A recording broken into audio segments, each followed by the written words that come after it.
Welcome to Disruptive Successor, a show for next generation leaders in family businesses and entrepreneurs who want to disrupt the status quo and take their existing business to a whole new level. We all know that what got us here isn't going to get us there.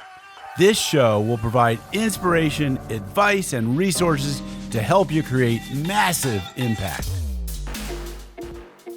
This podcast is sponsored by myself, Jonathan Goldhill, and my company, the Goldhill Group, where we provide coaching for growing companies.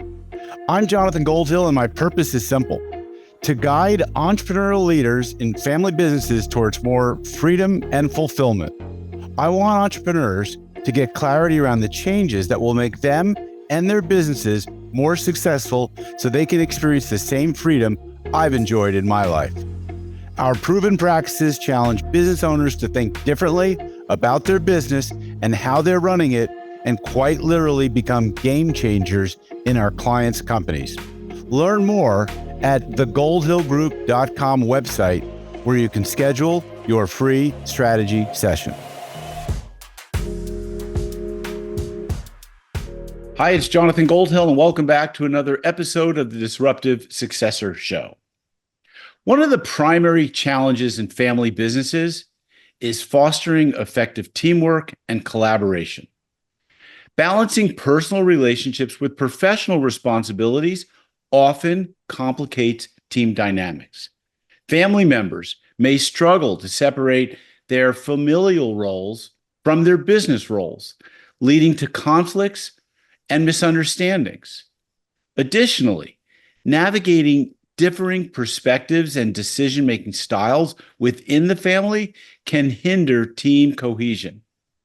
Establishing clear communication channels and creating structured processes for decision-making are crucial, therefore, for ensuring that family members work together harmoniously. Cultivating a collaborative culture that respects both family bonds and professional expertise is essential for overcoming these challenges and achieving business success. So, what innovative tools and technologies exist that help leaders enhance team collaboration and productivity? Well, my guest today is Christopher Morrison. He is the co-founder and CEO of TeamDynamics, a groundbreaking platform that redefines team collaboration by focusing on team dynamics rather than individual personalities. With a background at leading consulting firms like McKinsey and a successful track record in tech startups, Christopher brings a wealth of experience in organizational psychology and team performance.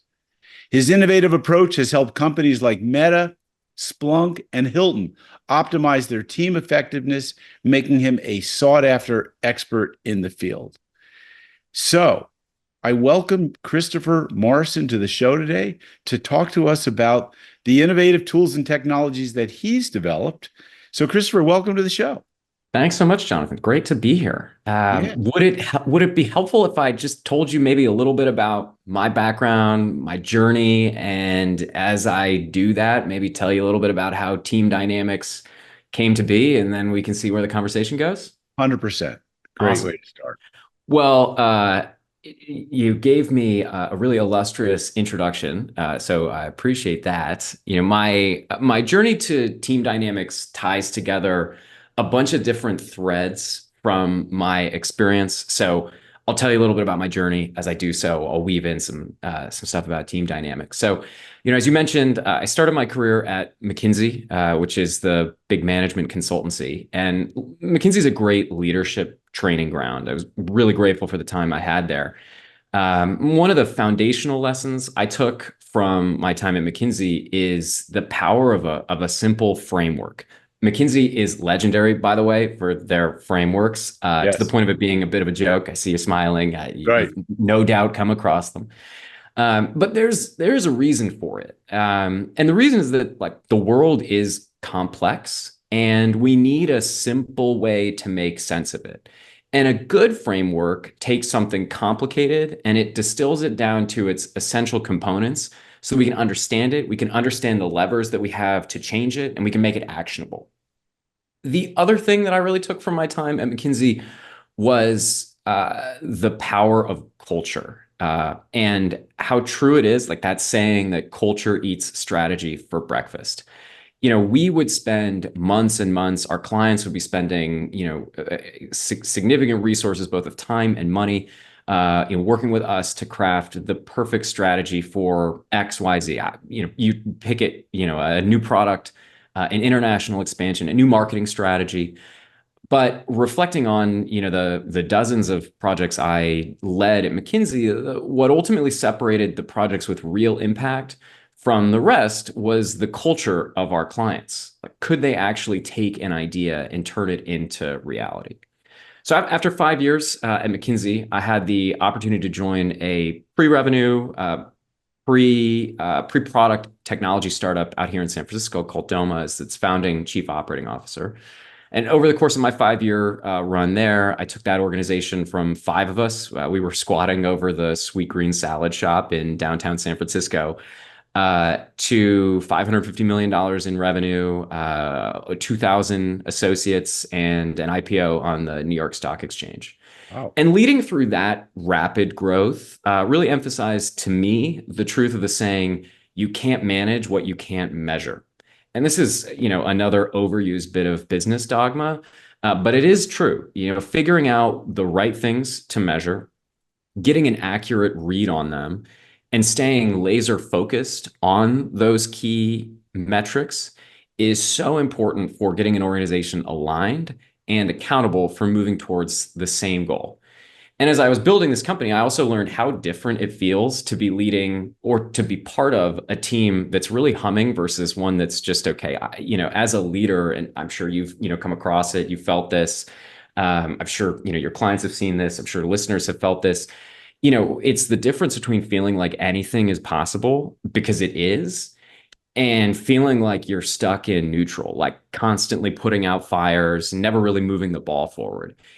And, as I was building teams, scaling this organization, I gained an appreciation for just how hard it is to get teamwork right. You're always testing and learning different team norms. It often felt like you're shooting in the dark.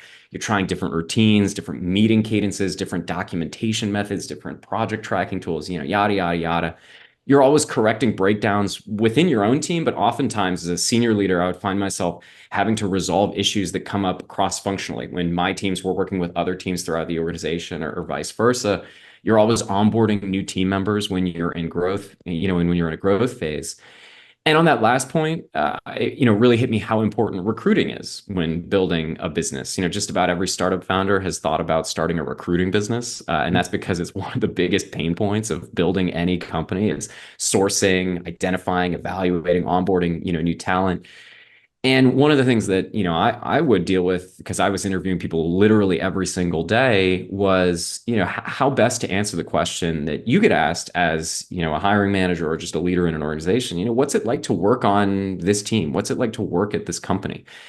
And you're also trying to evaluate everybody that you interview for, their fit with your organization. Are they going to gel with the rest of the team? Are they going to be a good culture fit?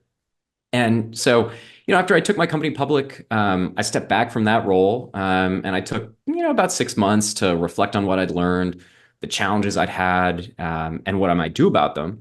And during this time, I also started spending more time. Like for the first time, I really had time to spend time with other founders and executives. People's circumstances are always unique. Leaders' circumstances are always unique. This person might be closing a round of funding. This one might be launching a new product. But on the short list of everyone's biggest challenges and opportunities, I guess, are their people. Who's on the team, but just as importantly, how they were working. And I realized that one of the glaringly obvious holes in the leader's toolkit today is a simple and robust framework to measure and therefore manage teamwork.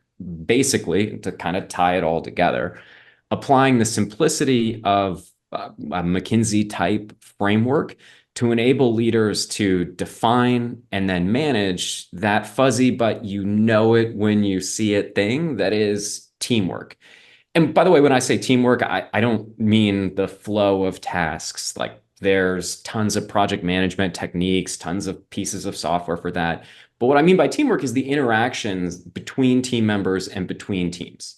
And so that's really what Team Dynamics is. It's an easy to use tool to assess and categorize a team's behaviors along the most important dimensions of teamwork.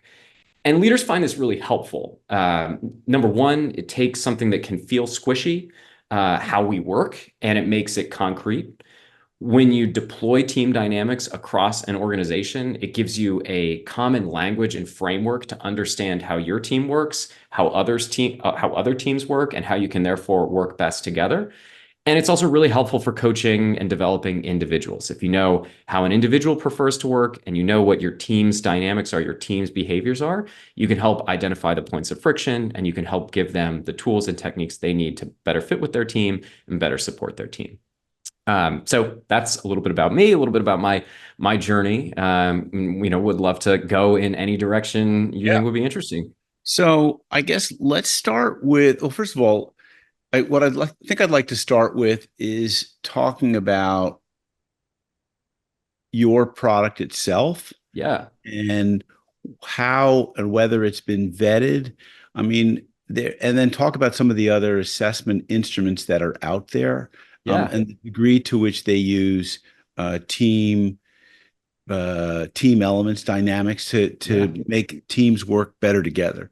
And so there are certainly frameworks Yeah. for teams and there are many instruments, be it Myers-Briggs, be it DISC, be it Colby, be it, the Strengths Yeah. Finder.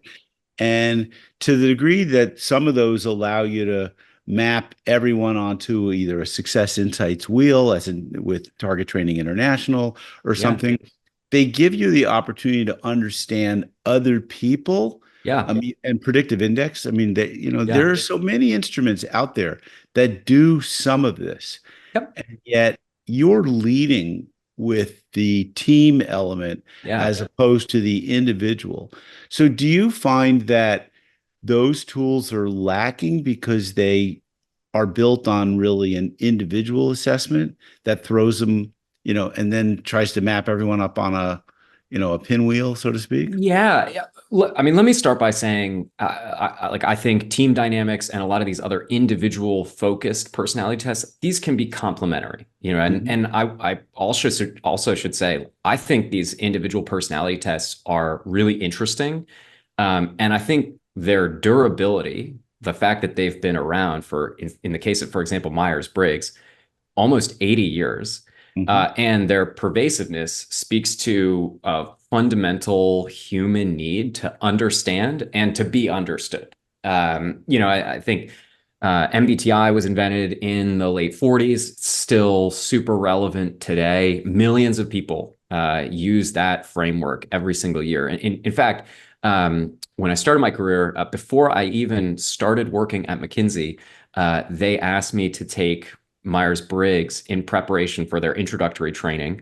Mhm. Your MBTI is commonly referenced when you join a new team. There's even a little field on your internal Facebook page to put your MBTI type.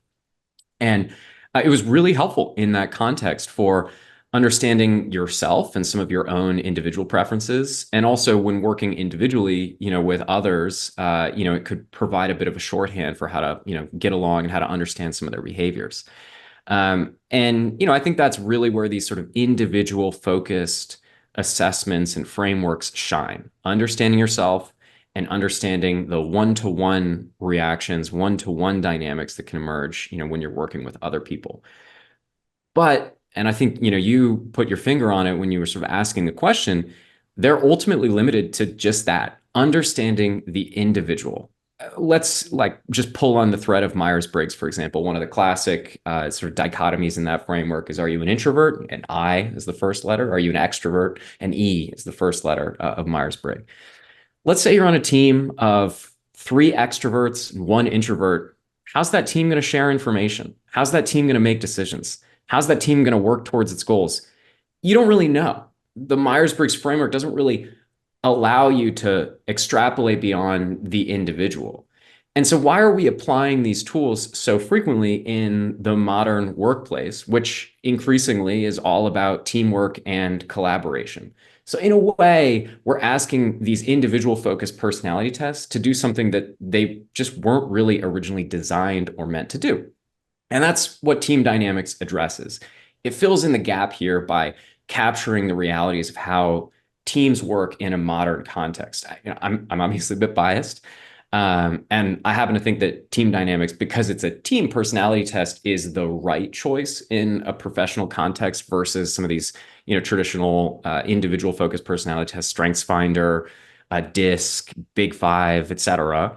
But as I mentioned, these types of tools can be complementary. They're fundamentally focused on different things. If your organization has tried something like Enneagram or Myers-Briggs or Predictive Index, great. You've given your associates insights into themselves. And with Team Dynamics, you can start to give them insights into their team as a whole, as well as how they react and how they interface with their team. So, one of the observations I have, and I think, is that my clients and maybe people in general or companies in general fall into three buckets. Okay. There's the bucket of these people are like YPOers or EO, entrepreneur organization, and so they're not just doing one assessment, but they're like layering assessment on Yeah. assessment on Yeah. assessment because they're learning junkies. And Yeah. that's Yeah. bucket one. Sure. Okay. Yeah. Bucket three is don't do any of these, don't believe in them, don't have Yep. time for them. And then Yep. bucket two is you get some willingness to try. Few people in the team or some people in the team really believe in it. Others say that this is pseudoscience, it's nonsense. And Totally. so you get this sort of mixed adoption. How do you find that you navigate either with team dynamics or with any of these instruments Yeah. to get them so that they're improving team dynamics, communication, building more high performance? Yeah. How Yeah. do we overcome the resistance of bucket number two and three? Yeah. Yeah.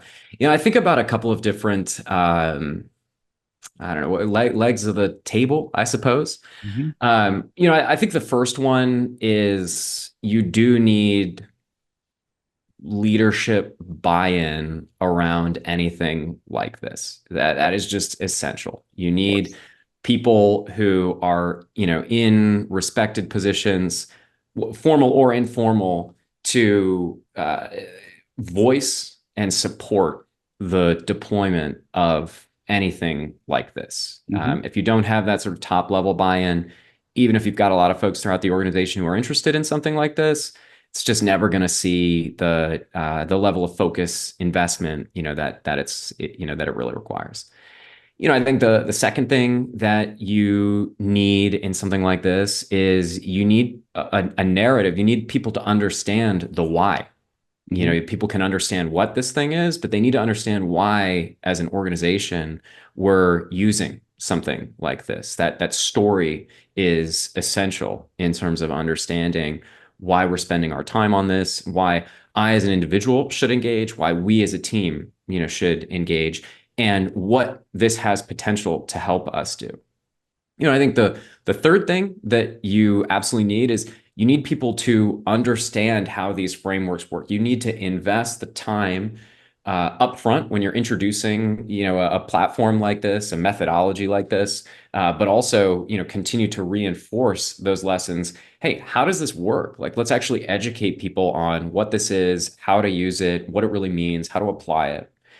And then the last thing that you need when you're rolling something like this out is, you need really tangible, tactical ways to implement it in your daily workflow. So, are we going to use this framework when we give new hires their onboarding survey? Hey, like, how do you prefer to work? Is this going to be part of every cross-functional team meeting kickoff where we say, hey, your product team is getting together with your customer success team on a cross-functional project as part of the kickoff? Let's use this framework.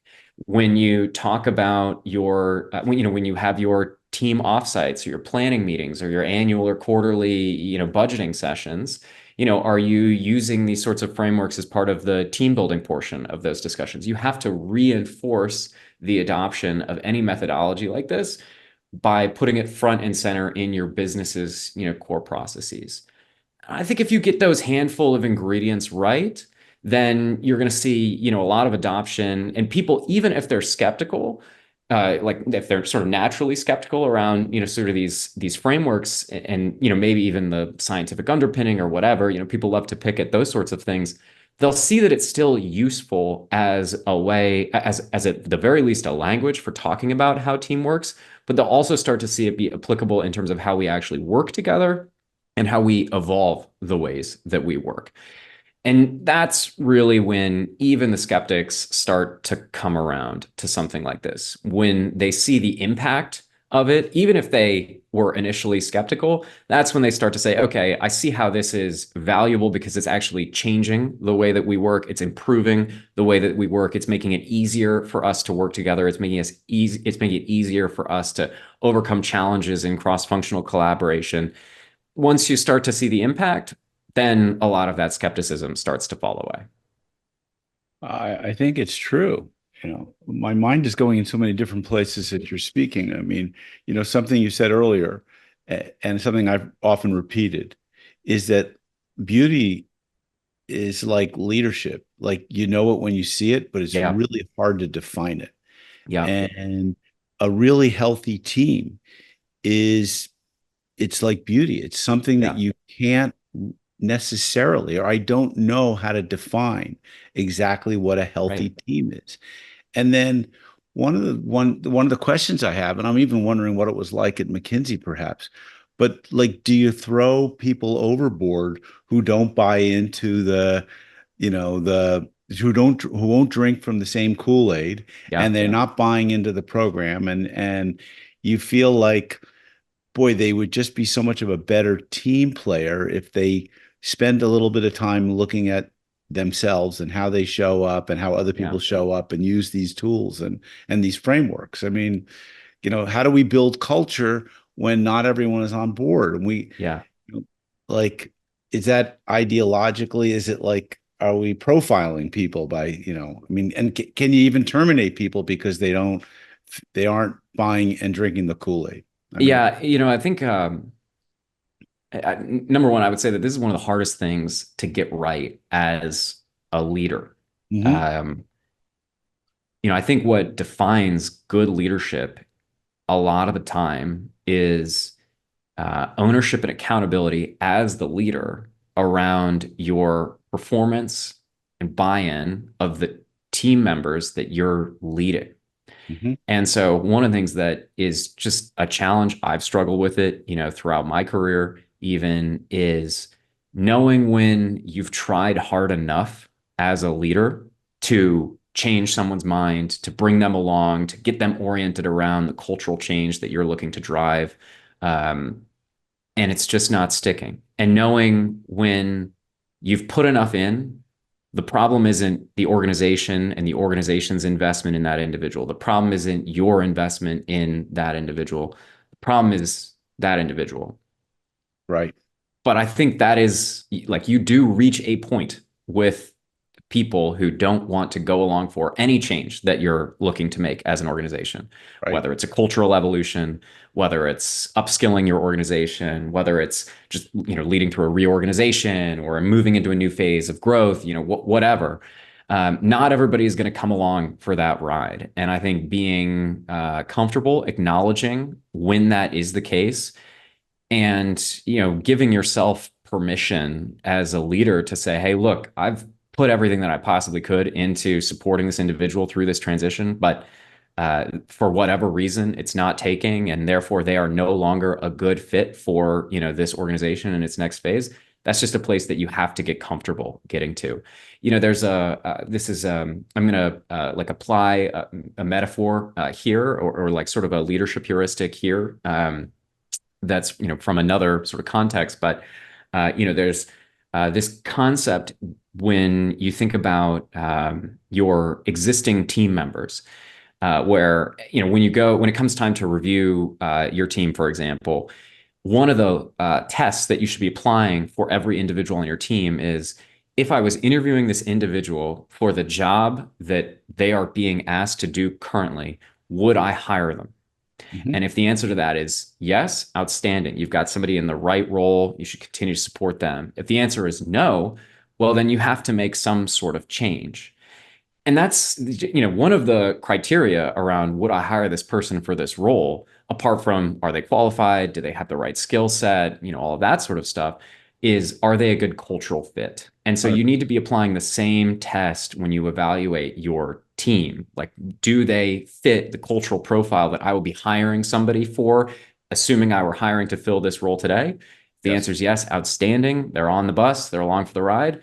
Unfortunately, in the cases where the answer is no, then your responsibility as a leader is to make a change and to take your team in a different direction. Yeah. And so I think that one of the ways to look at a product like yours is to recognize that some things are table stakes. And by what I mean by that is, we're going to implement a tool like this because it's going to foster open, honest, and productive communications. And Yeah, that's table stakes. yeah, And then if we have conflict between two people or two departments or two different teams, like that's the next level up, maybe, where yeah. there's conflict resolution. We're going to manage, we're going to resolve the conflict, and we're going to use This some of framework. the some of Yep. this framework to help us, Yeah. and then, you know, leadership development is all along this sort of pyramid of success to the top. The pinnacle is a really high performing team where it's just humming. Yeah. And that's that leadership beauty analogy that I was talking about, where you can't almost explain it, but you can feel it. Yeah. Just like when, and I'm sure you experience this as a consultant, I have many times, where you walk into certain companies, you can tell by just the way the place looks and the feeling, the vibrational energy that you get when you walk in there. You can almost tell if they're profitable. You Yeah. can tell if the people are getting along. You Yeah. can tell how productive they are. I mean, you see it, right? You see Yeah. it in the because that's a physical thing that you oftentimes see, or it's an uh, um, an emotional or vibrational Yeah, feeling. it's a cliche, but it's the vibe. Do you feel a sense of progress? Do you feel that forward movement? And do you feel as though everybody is rowing in the same direction or pulling in the same Yeah. direction? I think Yep. this is there is a bit of truth to, companies need to be growing, or they need to be at the very least changing, Right. or they're stagnant and they're dying, and I think that's absolutely true. You can feel it. And look, I think one of the most important leadership qualities, is, and which I think is sort of chronically underemphasized, like people just don't seem to talk about it that much, is flexibility. Obviously, as a leader, you need to have your sort of leadership philosophy there, your sort of non-negotiables, like your principles of how a team should work and all that sort of stuff. Sure. But to your point, there's no single best way for a team to work together. It's a function of who's on the team. It's a function of what the team is tasked with. It's a function of the broader organizational context. High performing teams, they know how they prefer to work. They know how to nail it when they're in their comfort zone, but they also know when and how it's time to flex outside their comfort zone. And leaders play an outsized role in setting this tone. It's like, hey, if we're a team that's super organized in how we share information, we're really analytical and logical in terms of how we, look at information to, derive insights. And we're really dialed in terms of how we plan and execute projects. We build detailed implementation plans, we follow them closely, we update them constantly, et cetera. That's our comfort zone. That's really where we like to be. But we're asked to take on a new initiative in a place where we have no information, we have no data, we have no experience. We really need to generate our own learnings by just experimenting and starting to do things. Well, a really good leader of that team knows, hey, we're going to be asking my team to do something that it doesn't normally like to do. But that's okay. I've got a great team. I know that they can flex, and I have a language, I have a framework which is say, hey guys, this is how we normally work, and this works great for us. Unfortunately, it's not a good fit for this initiative that we have to go tackle together. So Mhm. let's flex in these couple of different ways. Let's change our behaviors. Let's label it. Let's be comfortable with it. And here's the tools that we're going to need to be successful. That's something that, as a leader who's capable of sort of modulating their team's behaviors or motivating their teams to be flexible, that's something that this tool can also, or this type of framework can also be, really helpful for. And that is an essential role, an essential part of being a really effective leader, not just in, sort of the ordinary course of business, but being somebody who can flex outside their comfort zone and be that sort of, Jack or Jill of all trades in terms of really being able to, motivate teams across contexts, across compositions, et cetera. All right, in our remaining couple of minutes, tell us a little bit about what your tool looks like. I know we don't have a visual access to it right now, Yeah. but what are the maybe um, how does it appear? How does it work? Yeah, tell us. Yeah. Yeah, totally. I'll do my best to describe it. I will start by saying it's really easy. Okay. The first thing that happens is you invite your team. Hmm. You can invite directly on our website, or, you can email us. We can help you get set up, especially if you're an organization and you want to invite, dozens and dozens of teams. Hmm. Everybody gets an individual survey link. Basically, they get an invitation email, which contains a link to fill out their individual survey. Once everybody submits their responses to that survey, our analysis engine ingests all those responses along with those of their teammates, and we then deliver back to the entire team a quantitative assessment of how the team works, an assessment of how each individual relates to their team's behaviors, and a set of recommendations tailored to both the team and the individual. You'll also get out of the box a 25-page presentation customized for your team's behaviors that you can use to facilitate a 45, 60, even 90-minute conversation about your team dynamics, how your team works, as well as how you can improve. And managers also get some additional reporting anonymized around sort of how well their team fits, how well each individual on the team fits with their overall team dynamics. All of this, super simple. It's mostly just emails going back and forth. We don't ask people Right. to learn any new tools or technologies. We've got plenty of those things in our day-to-day Yep. lives, and the survey can take as little as 10 minutes, and then you're off to the races, having an impactful conversation with your team about how you can communicate and collaborate better to get work done and have more fun while doing it.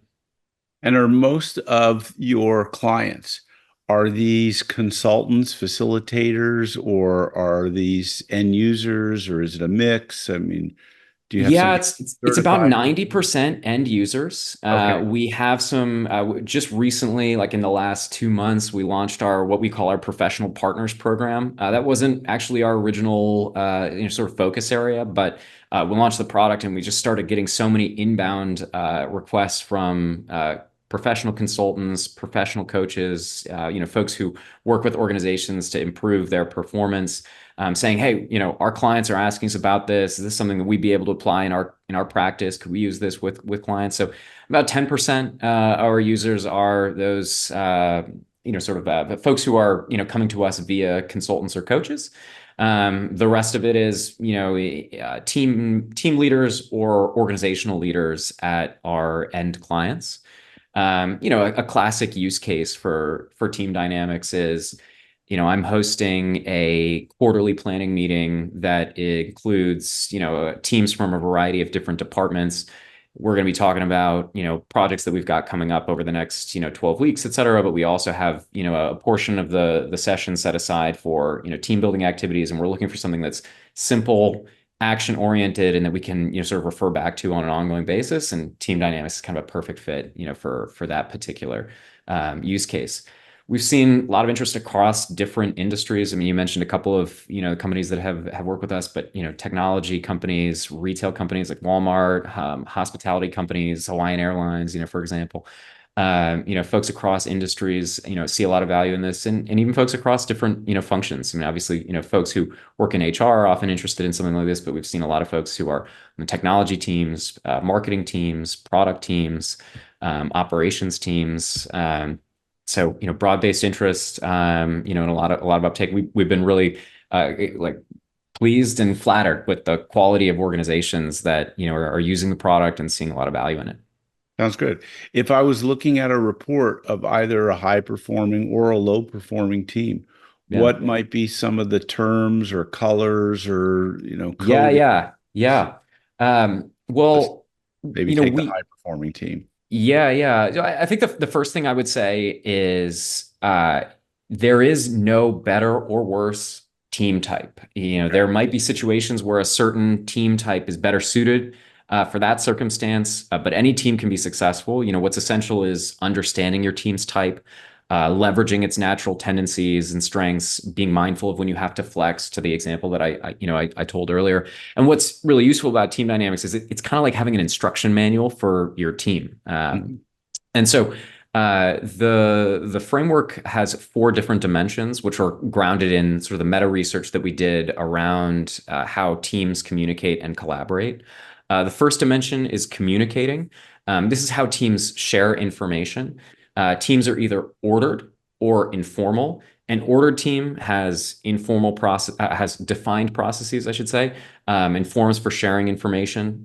Think about it as a lot of internal documentation, wikis, all that sort of stuff. An informal team, in contrast, surfaces and shares information organically. That's like the one-off conversation. You're much more likely to pick up the phone and call somebody directly than to have a organized channel in Slack or Microsoft Teams. So that's the first dimension, communicating. The second dimension is processing. This is how teams take information and turn it into insights.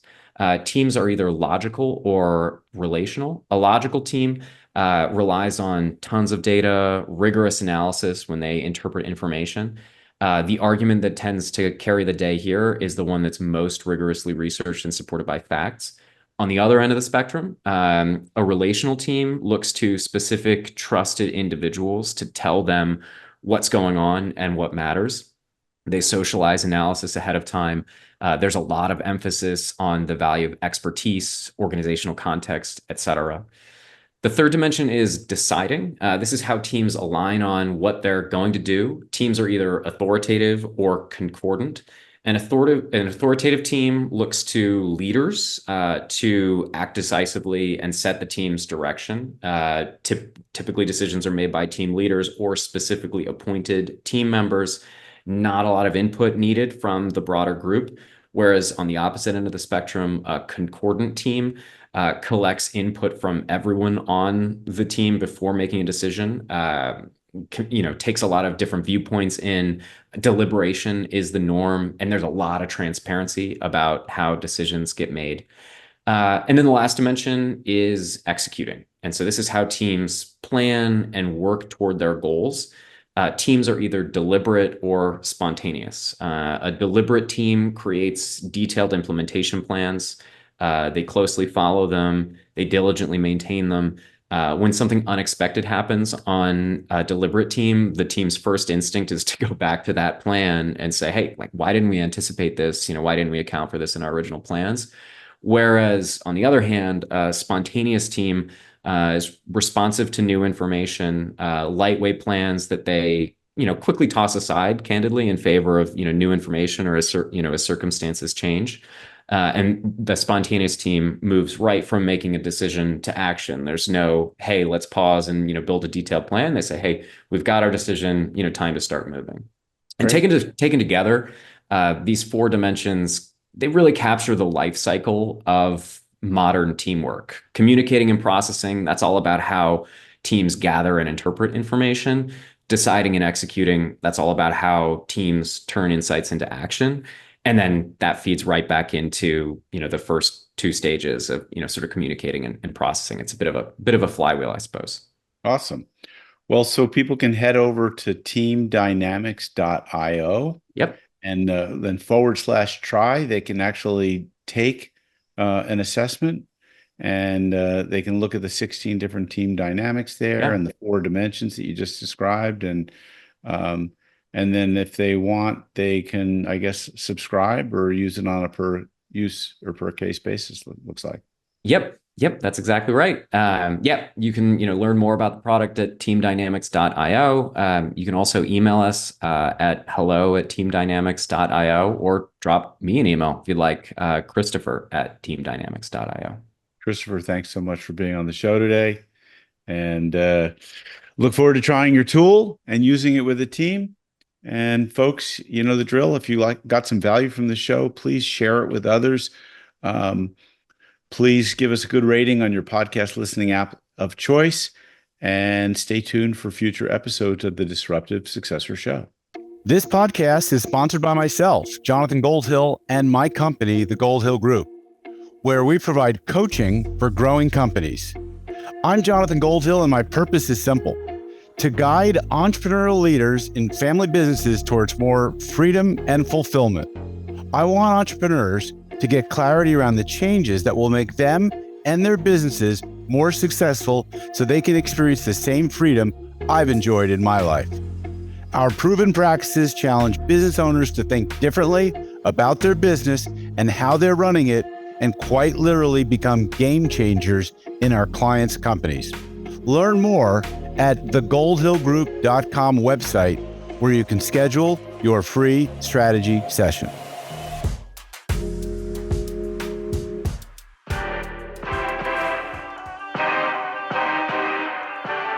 Thank you for joining us on the Disruptive Successor Podcast. If you enjoyed today's episode, please subscribe, review, and share with a friend who would benefit from the message. If you're interested in picking up a copy of my book, Disruptive Successor, go to disruptivesuccessor.com.